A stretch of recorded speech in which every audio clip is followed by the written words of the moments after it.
بسم اللہ الرحمن الرحیم۔ ناظرین اکرام، السلام علیکم ورحمۃ اللہ وبرکاتہ۔ ہرقل شاہ روم نے ان کے پاس قریش کے قافلے میں ایک آدمی بلانے کو بھیجا، اور اس وقت یہ لوگ تجارت کے لیے ملک شام گئے ہوئے تھے، اور یہ وہ زمانہ تھا جب رسول اللہ صلی اللہ علیہ وسلم نے قریش اور ابو سفیان سے ایک وقتی عہد کیا ہوا تھا۔ جب ابو سفیان اور دوسرے لوگ ہرقل کے پاس ایلیا پہنچے، جہاں ہرقل نے دربار طلب کیا تھا، اس کے گرد روم کے بڑے بڑے لوگ، علماء، وزراء، امراء بیٹھے ہوئے تھے۔ ہرقل نے ان کو اور اپنے ترجمان کو بلوایا، پھر ان سے پوچھا کہ تم میں سے کون شخص مدعی رسالت کا زیادہ قریبی عزیز ہے؟ ابو سفیان کہتے ہیں کہ میں بول اٹھا کہ میں اس کا سب سے زیادہ قریبی رشتہ دار ہوں۔ یہ سن کر ہرقل نے حکم دیا کہ اس کو یعنی ابو سفیان کو میرے قریب لا کر بٹھاؤ، اور اس کے ساتھیوں کو اس کے پیٹھ کے پیچھے بٹھا دو۔ پھر اپنے ترجمان سے کہا کہ ان لوگوں سے کہہ دو کہ میں ابو سفیان سے اس شخص کے یعنی محمد صلی اللہ علیہ وسلم کے حالات پوچھتا ہوں، اگر یہ مجھ سے کسی بات میں جھوٹ بول دے تو تم اس کا جھوٹ ظاہر کر دینا۔ ابو سفیان کا قول ہے کہ خدا کی قسم، اگر مجھے یہ غیرت نہ آتی کہ یہ لوگ مجھ کو جھوٹ لائیں گے تو میں آپ صلی اللہ علیہ وسلم کی نسبت ضرور غلط گوئی سے کام لیتا۔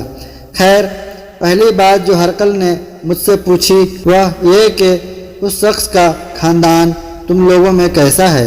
میں نے کہا وہ تو بڑے اونچے عالی نسب والے ہیں۔ کہنے لگا اس سے پہلے بھی کسی نے تم لوگوں میں ایسی بات کہی تھی؟ میں نے کہا نہیں۔ کہنے لگا اچھا، اس کے بروں میں کوئی بادشاہ ہوا ہے؟ میں نے کہا نہیں۔ پھر اس نے کہا بڑے لوگوں نے اس کی پیروی اختیار کی ہے یا کمزوروں نے؟ میں نے کہا نہیں، کمزوروں نے۔ پھر کہنے لگا اس کے تابع دار روز بڑھتے جاتے ہیں یا کوئی ساتھی پھر بھی جاتا ہے؟ میں نے کہا نہیں۔ کہنے لگا کیا اپنے اس دعوی نبوت سے پہلے کبھی کسی موقع پر اس نے جھوٹ بولا ہے؟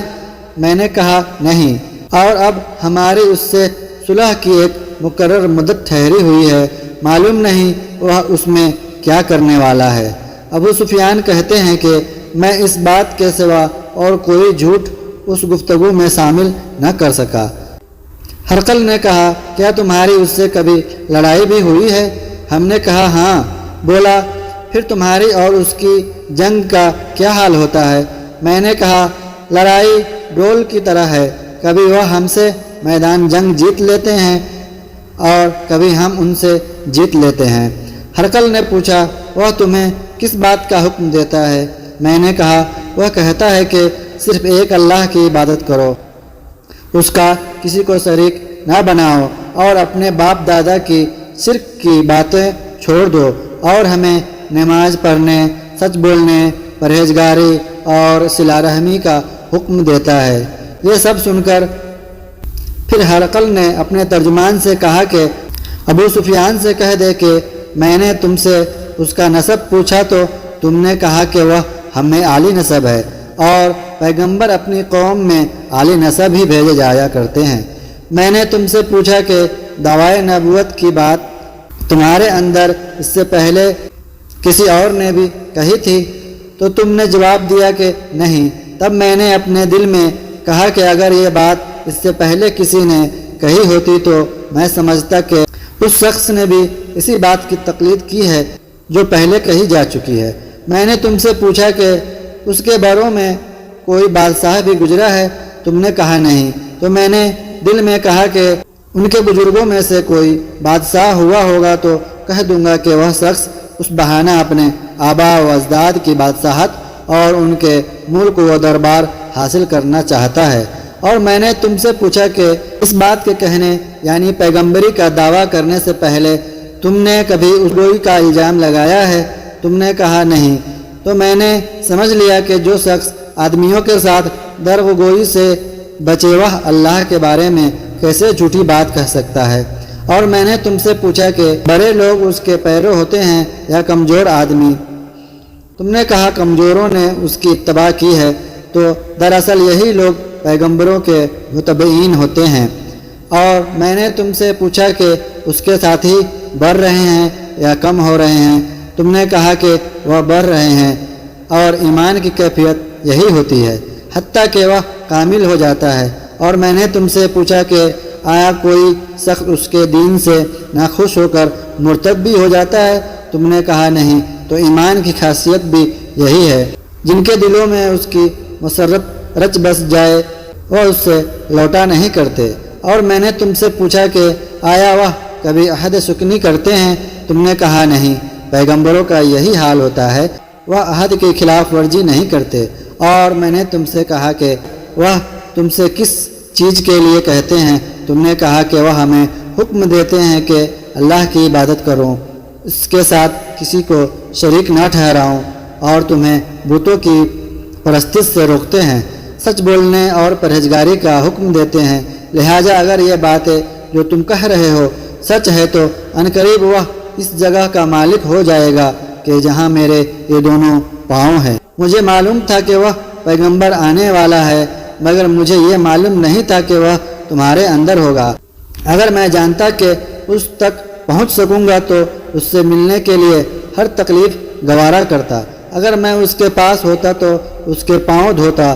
ہرقل نے رسول اللہ صلی اللہ علیہ وسلم کا وہ خط منگوایا جو آپ صلی اللہ علیہ وسلم نے وحیہ کلبی رضی اللہ عنہ کے ذریعے حاکم بصرہ کے پاس بھیجا تھا، اور اس نے وہ ہرقل کے پاس بھیج دیا تھا۔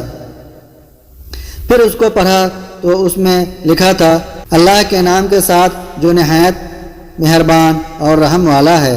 اللہ کے بندے اور اس کے پیغمبر محمد صلی اللہ علیہ وسلم کی طرف سے ایک خط ہے شاہ روم کے لیے۔ اس شخص پر سلام ہو جو ہدایت کی پیروی کرے۔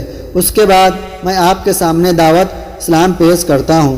اگر آپ اسلام لے آئیں گے تو دین و دنیا میں سلامتی نصیب ہوگی، اللہ آپ کو دوہرا ثواب دے گا، اور اگر آپ میری دعوت سے روگردانی کریں گے تو آپ کی رعایا کا گناہ بھی آپ ہی پر ہوگا۔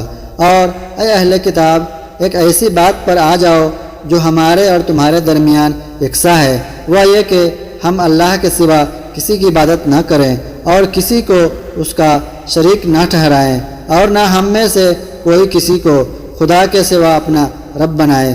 پھر اگر وہ اہل کتاب اس بات سے منہ پھیر لے تو مسلمانوں، تم ان سے کہہ دو کہ تم مانو یا نہ مانو، ہم تو ایک اللہ کے اطاعت گزار ہیں۔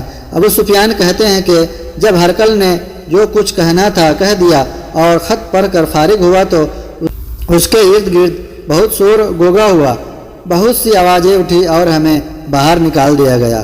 تب میں نے اپنے ساتھیوں سے کہا کہ ابو کبشہ کے بیٹے حضرت صلی اللہ علیہ وسلم کا معاملہ تو بہت بڑھ گیا ہے، دیکھو تو اس سے بنی اصفر یعنی روم کا بادشاہ بھی ڈرتا ہے۔ مجھے اس وقت سے اس بات کا یقین ہو گیا تھا کہ حضور صلی اللہ علیہ وسلم غالب ہو کر رہیں گے، حتیٰ کہ اللہ نے مجھے مسلمان کر دیا۔